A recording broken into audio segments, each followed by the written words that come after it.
Hey, this is Amanda from the Fundamental Home, and today I am making kombucha, or at least I am trying to. I have never done this before, but my lovely friend Jennifer, you might know her as Farmer MeeMaw, put a link to her channel up here, she sent me a scoby, which it looks really gross. If you don't know anything about kombucha, it is this round, circular, yeasty thing that's fermented that makes kombucha. And I have been drinking kombucha for the store, which is why she sent me the scoby so I could make my own at home.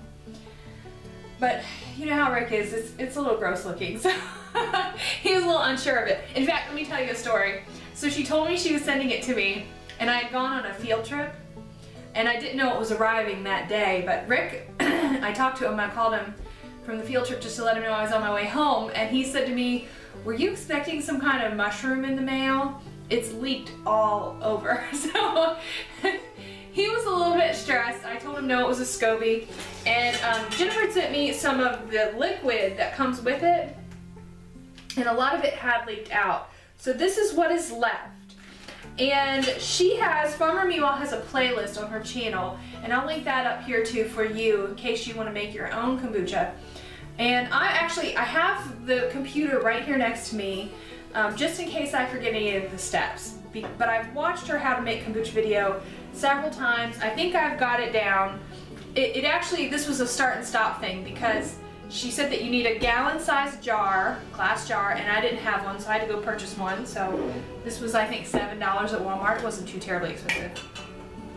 And we're not going to use the top for this. And you also need water that does not have fluoride in it. So I got some distilled water because I normally just use tap water here. And you know what was funny?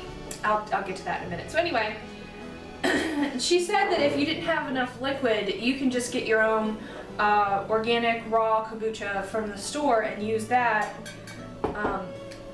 as the liquid to make the kombucha. Well, the thing is, she recommended the unflavored. I didn't find an unflavored one.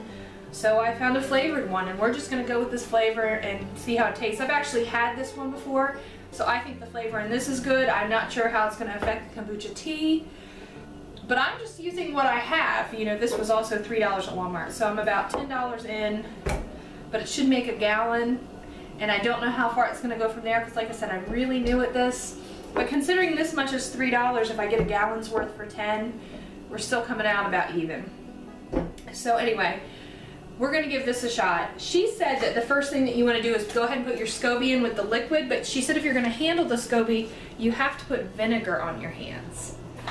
So the first thing I'm going to do is put vinegar on my hands. You guys have to know that, number one, I'm doing this when my husband isn't home.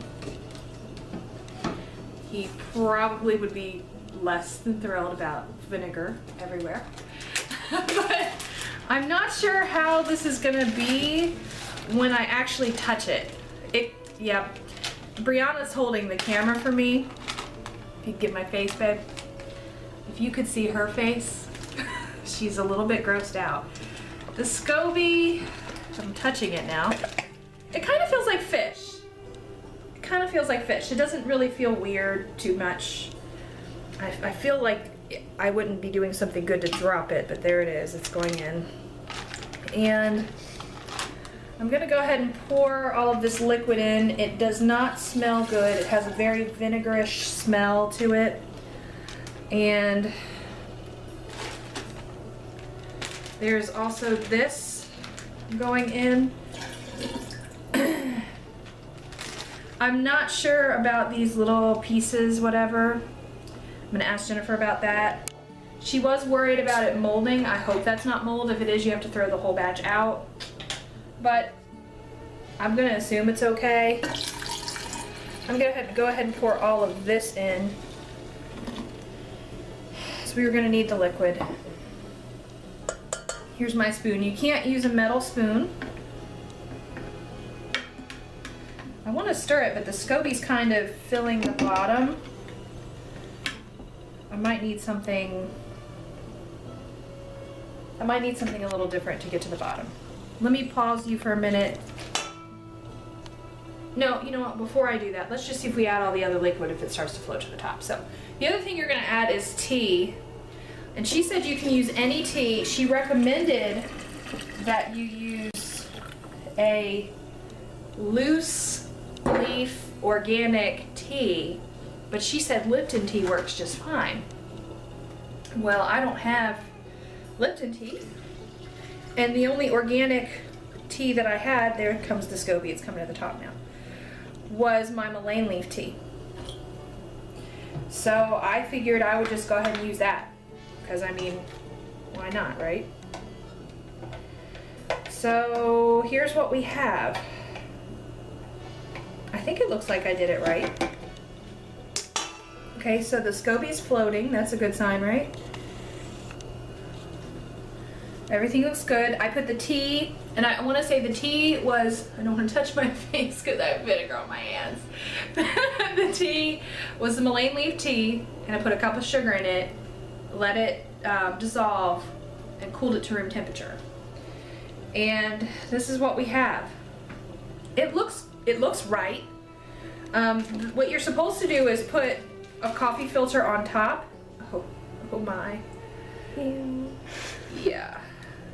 Really, really gross. I'm sure that's like super probiotic and healthy, but it's gross. Anyway, you're supposed to put a coffee filter on top that's dry. I got this one all wet, so I'm gonna go get another one. But let me just show you. You're supposed to put it on top. And she had a rubber band. I don't have a rubber band, so I'm just gonna tie it with this. Just shoestring I had laying around my house because I really didn't want to buy anything else.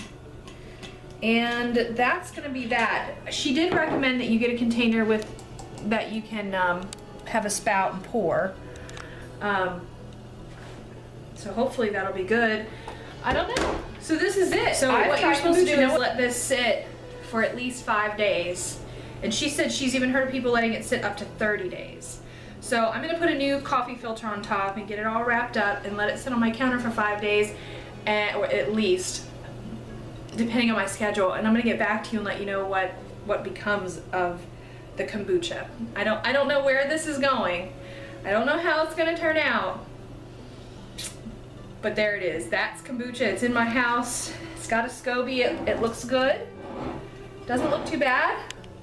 I think the fruitiness will add something. I'm kind of glad I used the fruity base for it. So anyway, this is Amanda from the Fundamental Home, and tomorrow is Fundamentally Frugal Friday. We will be announcing our winner for our contest, and we will have a really good Fundamentally Frugal tip for this week and our Frugal Family Food video, our first new one in a couple weeks.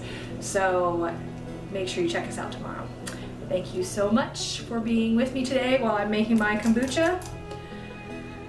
Make sure you follow me on Facebook, and I will be probably posting pictures of this to let everyone know how it's going. So anyway, have a good day, guys. Bye.